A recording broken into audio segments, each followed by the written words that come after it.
Good morning दोस्तों। Radiology dreams में आपका हार्दिक स्वागत है। आज फिर एक नया टॉपिक लेके आपके सामने हाजिर हूँ, कैरेक्टरिस्टिक कर्व, जो कि बहुत ही ज़्यादा इम्पोर्टेंट टॉपिक है। अक्सर फिल्म से रिलेटेड क्वेश्चन है ये एक, और अलग से भी क्वेश्चन पूछा जाता है। अलग से तो पूछा जाता है, इंपॉर्टेंट टॉपिक है, शॉर्ट नोट्स में पूछे जाते हैं ये क्वेश्चन। जैसे कि जो कॉन्ट्रास्ट है, डेंसिटी, वो मैंने आपको पहले करवा दी है, और ये कैरेक्टरिस्टिक कर्व है, इंपॉर्टेंट टॉपिक ये भी आज कर लेंगे। जो कैरेक्टरिस्टिक कर्व होता है, ये एक वैसे तो ग्राफ होता है, ठीक है। जो अक्सर फिल्म होता ही है, हम जो इमेज देखते हैं अक्सर फिल्म के ऊपर, वो जो कैरेक्टरिस्टिक कर्व है वो हमें उस इमेज को दिखाने के लिए मतलब एक अपना अहम योगदान दिखाता है, देता है। कैसे होता है कि जो अक्सर फिल्म हम देखते हैं, है ना, जो अक्सर फिल्म देखते हैं उसमें हमें इमेज दिख रही है किस प्रकार की, तो उसमें जो ऑप्टिकल डेंसिटी है, यानी जो हमें दिख रही है डेंसिटी फिल्म के अंदर, जो ऑप्टिकल डेंसिटी है वो, ठीक है। और जो एक्सपोजर दिया हमने अक्सर फिल्म को, क्या दिया, एक्सपोजर दिया, उसका लोग, लोग जानते हो ना, लोग का मान, केमिस्ट्री फिजिक्स में पढ़ते हैं वो लोग। तो ऑप्टिकल डेंसिटी और जो एक्सपोजर दे रहे हैं उसका लोग, इन दोनों के बीच में एक ग्राफ प्लॉट किया जाता है ना। और उसी ग्राफ को हम क्या बोलते हैं, कैरेक्टरिस्टिक कर्व बोलते हैं, ठीक है। समझ गए होंगे आप। ऑप्टिकल डेंसिटी का मतलब क्या होगा, इमेज एक्सपोज करने के बाद, मान लीजिए कि मैंने एक्सपोजर दिया है लॉग में, एक क्वांटिटी के आधार पर, हम मान लो इसके आधार पर, इस मतलब जो लिख रखा है ना उससे छोड़ो, मान लो मैंने दिया 50 kVp और 20 mAs, ये मैंने एक एक्सपोजर दिया। उसके बाद ऑप्टिकल डेंसिटी हमें मिलती है ना, वो किस रेंज की मिलती है। जो डायग्नोस्टिक रेडियोलॉजी होती है उसकी जो ऑप्टिकल डेंसिटी जो रेंज होती है 0.25 से 2.0 ओडी, ओडी का मतलब होता है ऑप्टिकल डेंसिटी, ठीक है। तो इस रेंज की हमें अगर ऑप्टिकल डेंसिटी मिलती है तो हमारी इमेज क्या होती है, अच्छी आती है। डायग्नोस्टिक रेडियोलॉजी में यूजफुल रेंज यही बताई गई है, ठीक है गाइज। आइए हम इस ग्राफ को समझने की कोशिश करते हैं। जो कैरेक्टरिस्टिक कर्व होता है, ये सबसे पहले हर्टर एंड ड्रीफील्ड, ड्रीफील्ड नाम के दो साइंटिस्ट थे।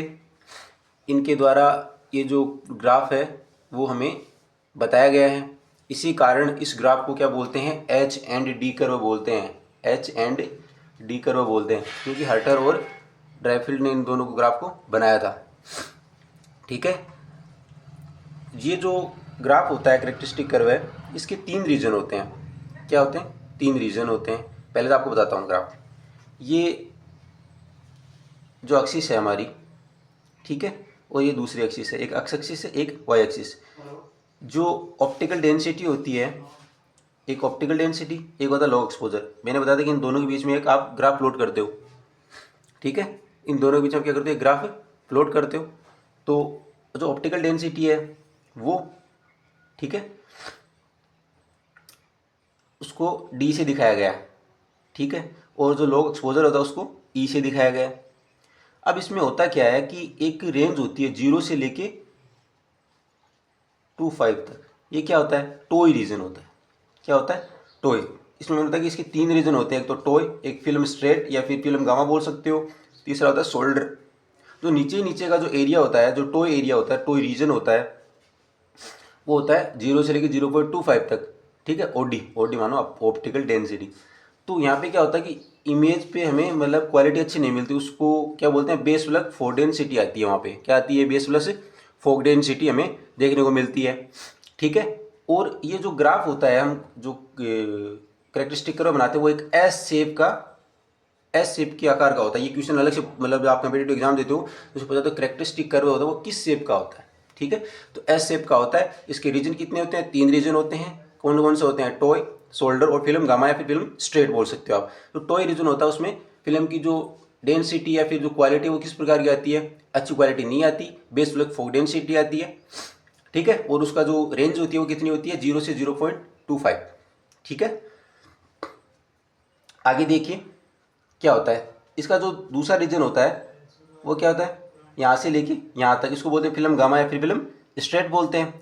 आगे का जो रीजन होता है वो क्या होता है, शोल्डर, डी मैक्सिमम, यहाँ पे डेंसिटी बहुत ज़्यादा हाई आ जाती है, ठीक है। तो इसमें क्या होता है कि ज़्यादा अगर डेंसिटी तो कॉन्ट्रास्ट मतलब इतना कॉन्ट्रास्ट भी अच्छा है, सॉरी ज़्यादा कॉन्ट्रास्ट अच्छा नहीं आएगा, लेकिन और कम है तो भी कॉन्ट्रास्ट अच्छा नहीं आएगा। तो हमें बीच की रेंज की हमें क्या चाहिए होगी, डेंसिटी चाहिए होगी, ठीक है। और जो डेंसिटी होती है बीच की रेंज की वो कितनी होती है, वो हमें चाहिए होती है 0.25 से 2.0 ऑफ डी, क्या होती है ओडी, ऑप्टिकल डेंसिटी, ठीक है। जो मैंने आपको बताया वो अच्छे से समझ में आया। आइए हम इसी चीज़ को नोट्स के द्वारा समझने की कोशिश करते हैं विथ नोट्स।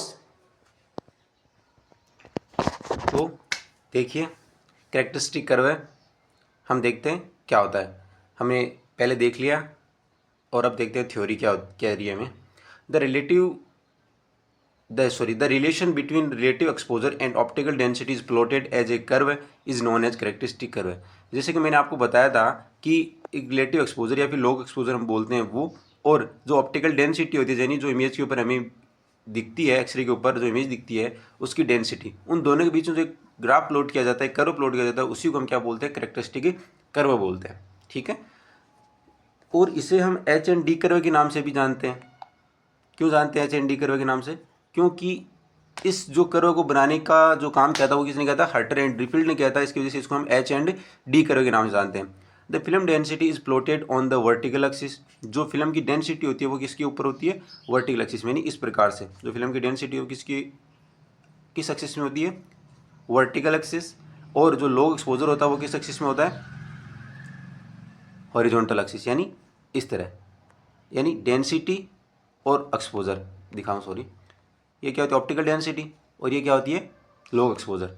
ऑप्टिकल डेंसिटी यानी ओडी, और लॉग एक्सपोजर मतलब एक्सपोजर को ई से, और ई से ग्राफ प्लॉट किया जाता है। ये होती है वर्टिकल एक्सिस, ये क्या होती है हॉरिजॉन्टल एक्सिस एच, ठीक है। दूसरी बात, ये जो ग्राफ होता है उसकी शेप किस प्रकार की होती है, इस प्रकार एस शेप की होती है। नीचे का जो रीजन होता है इसमें टॉय रीजन होता है, जैसे मैंने आपको बताया है ये टॉय रीजन होता है। इसमें क्या होती है डेंसिटी अच्छी नहीं आती, इसलिए इस वजह से इसको बोलते हैं base plug plus fog density बोलते हैं इसको, ठीक है। और इसमें 3 रीजन होते हैं, टॉय बता दिया जो नीचे नीचे का होता है, उसके बाद में बीच में आता है फिल्म स्ट्रेट या गामा, ये क्या आता है फिल्म स्ट्रेट या गामा, और ऊपर क्या होता है शोल्डर रीजन या फिर डेंसिटी मैक्सिमम होता है, ठीक है। आगे देखिए, the structure of this curve is S shape which will depend on the emulsion and the processing conduction. क्या बोला कि जो हमारा कर्व होता है उसकी शेप एस शेप की होती है, और ये किसके ऊपर डिपेंड करती है शेप, इमल्सन पर, और जो हम प्रोसेसिंग कर रहे हैं उसके चालन पर, ठीक है। आगे देखिए, जो हम कैरेक्टरिस्टिक कर्व देखते हैं उसके 3 रीजन होते हैं, toe region, film gamma straight और शोल्डर रीजन, ठीक है। आपको मैंने बता दिया, पहले एक बार और देख लेते हैं। आपके सामने ये क्या है, कर्व है, कैरेक्टरिस्टिक कर्व इसी को बोलते हैं। जो ये रीजन होता है ये है हमारा, ये वर्टिकल एक्सिस है जहाँ पे ऑप्टिकल डेंसिटी डिफाइन है, ये हॉरिजॉन्टल एक्सिस है जहाँ पे क्या होता है लॉग एक्सपोजर होता है। इसमें 3 रीजन होते हैं, एक तो टॉय रीजन जो नीचे नीचे का एरिया होता है, बीच में क्या होता है फिल्म गामा या फिल्म स्ट्रेट, और ऊपर ही ऊपर क्या होता है शोल्डर यानी डेंसिटी मैक्सिमम होता है। इसका जो मेन जो रीजन होता है वो होता है फिल्म गामा, जहाँ पे डेंसिटी हमें अच्छी दिखाई देती है, यानी ऑप्टिकल डेंसिटी जहाँ पे अच्छी कहाँ पे होती है, फिल्म गामा या फिर फिल्म स्ट्रेट रीजन में, ठीक है। और जो डायग्नोस्टिक रेडियोलॉजी में हम काम में रहते हैं उसकी ऑप्टिकल डेंसिटी की रेंज कितनी होती है, 0.25 ओडी से लेकर के 2.0 ओडी तक, ठीक है। 3 रीजन आपको बता दिए। आगे देखिए, the useful range of density in diagnostic radiology is in 0.25 से 2.0 ओडी, ठीक है, ओडी लिख लेना। आगे देखिए, तीनों रीजन के बारे में पढ़ते हैं। क्या होता है toe region, the toe is the low exposure region and also low density region of an image. जो हम इमेज लेंगे है ना, और उसमें हम टॉय अगर रीजन देखेंगे, टॉय रीजन कौन सा है, तो उसमें क्या पता लगेगा हमें कि वहाँ पे एक्सपोजर कम लगा है, पहली बात तो, ठीक है, लो एक्सपोजर रीजन होगा, और वहाँ पे डेंसिटी रीजन यानी डेंसिटी भी क्या आएगी, कम आएगी उस इमेज के ऊपर। ये हमें दिखाएगा यहाँ पे जो कैरेक्टरिस्टिक कर्व का टॉय रीजन है, ठीक है। The low density in the toe is also called base plus fog density. जो लो डेंसिटी होती है टॉय रीजन में है ना, उसको हम क्या बोल सकते हैं, बेस प्लस फॉग डेंसिटी बोलते हैं। Base plus fog density level is the region एक लेवल होता है ना, इज़ द रीजन, वह रीजन होता है जहाँ नो एक्सपोजर, कोई एक्सपोजर नहीं होता फ्रॉम द रेडिएशन से, and no useful for the image, जो कि इमेज के लिए भी यूजफुल नहीं होता है। ठीक है गाइज, आगे देखिए।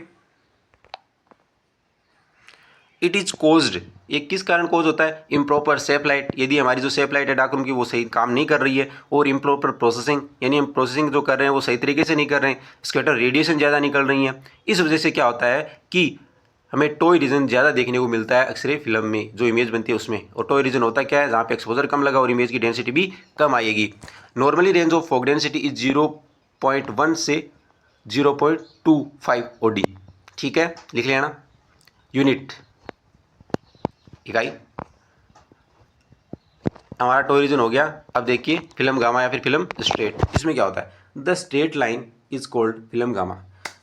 ये क्या होता है कि स्ट्रेट लाइन होती है, ज़्यादातर जो ऐसे ग्राफ होता है उसमें जो फिल्म गामा होते हैं वो सीधी लाइन होती है।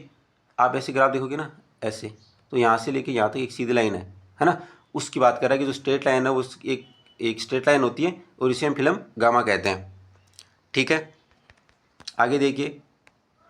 It refer to the correct exposure, ये करेक्ट एक्सपोजर को रेफर करती है। ठीक है, और the high level of contrast, जिससे कॉन्ट्रास्ट हाई प्रोड्यूस होता है between the toe and shoulder, और ये रीजन होता कहाँ है? शोल्डर और टोय के बीच में। दिखाया था ना आपको, इस प्रकार का रीजन होता है। यहाँ से लेकर ये, तो ये फिल्म गामा, फिल्म स्ट्रेट, ये शोल्डर होता है, डेंसिटी मैक्सिमम होती है, और ये क्या होता है यहाँ पे? टोय रीजन होता है, नीचे नीचे।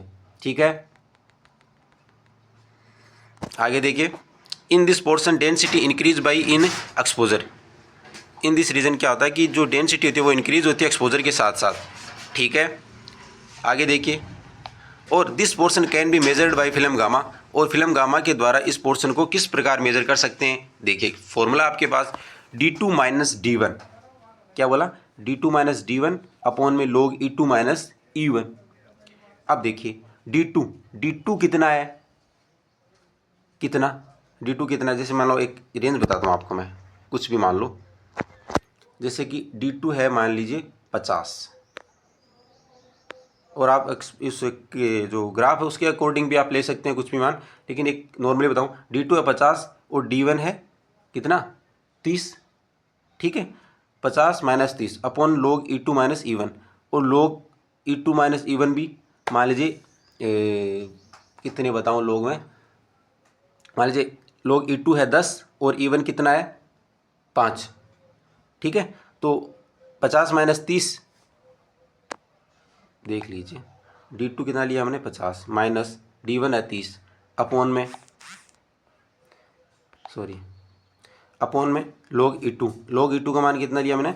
10 माइनस e1 कितना लिया? 5। अब निकाल लीजिए 20 अपॉन 5, निकाल दीजिए कितना आएगा? 4। तो ऑप्टिकल डेंसिटी कितनी मिली? 4। इस प्रकार ये फॉर्मूला आप मान रखोगे तो अपने आप आ जाएगा। ठीक है, film gamma range about 1.0 minus 1 से लेके 2 OD होती है फिल्म की रेंज, जो गामा की रेंज होती है वो। आगे देखिए शोल्डर रीजन क्या बोल रहा है। The upper most part of the curve is called shoulder, जो कर्व का ऊपर का जो भाग होता है उसे हम शोल्डर कहते हैं। In this region the density maximum, और इस रीजन के अंदर जो डेंसिटी होती है वो हाई होती है, मैक्सिमम होती है। Maximum density in the shoulder referred as the D maximum, और जो मैक्सिमम डेंसिटी होती है शोल्डर में वो क्या रेफर करती है? D maximum. The maximum density in the shoulder means, यानी कि शोल्डर में मैक्सिमम डेंसिटी का मतलब क्या हुआ कि इंक्रीजिंग द एक्सपोजर बढ़ाएंगे, but does not increase density, लेकिन इसके साथ में डेंसिटी नहीं बढ़ेगी। ठीक है ना, कहने का मतलब मैंने बताया था कि जो अगर आप एक्सपोजर और जो डेंसिटी अगर इक्वल चाहते हैं, बराबर चाहते हैं, तो हमें फिल्म जो स्ट्रेट या फिल्म गामा जो रीजन है वहीं पे मिलेगा, ना तो टॉय रीजन में मिलेगा और ना शोल्डर रीजन में मिलेगा। तो the density will be decreasing along the exposure, तो डेंसिटी अगर डिक्रीज करेंगे तो उसके साथ एक्सपोजर के साथ साथ डिक्रीज होती जाएगी। कहने वाला अगर एक्सपोजर बढ़ेगा तो डेंसिटी डिक्रीज होती जाएगी शोल्डर रीजन के अंदर। ओके, ये था हमारा कैरेक्टरिस्टिक कर्व है। ठीक है, अगर गाइज किसी तरह कोई डाउट है तो आप मुझे कमेंट में पूछ सकते हैं, और किसी तरह की अगर हेल्प भी चाहिए नोट्स के अकॉर्डिंग कुछ भी, तो आप मुझे बता सकते हैं। Thank you guys, bye bye.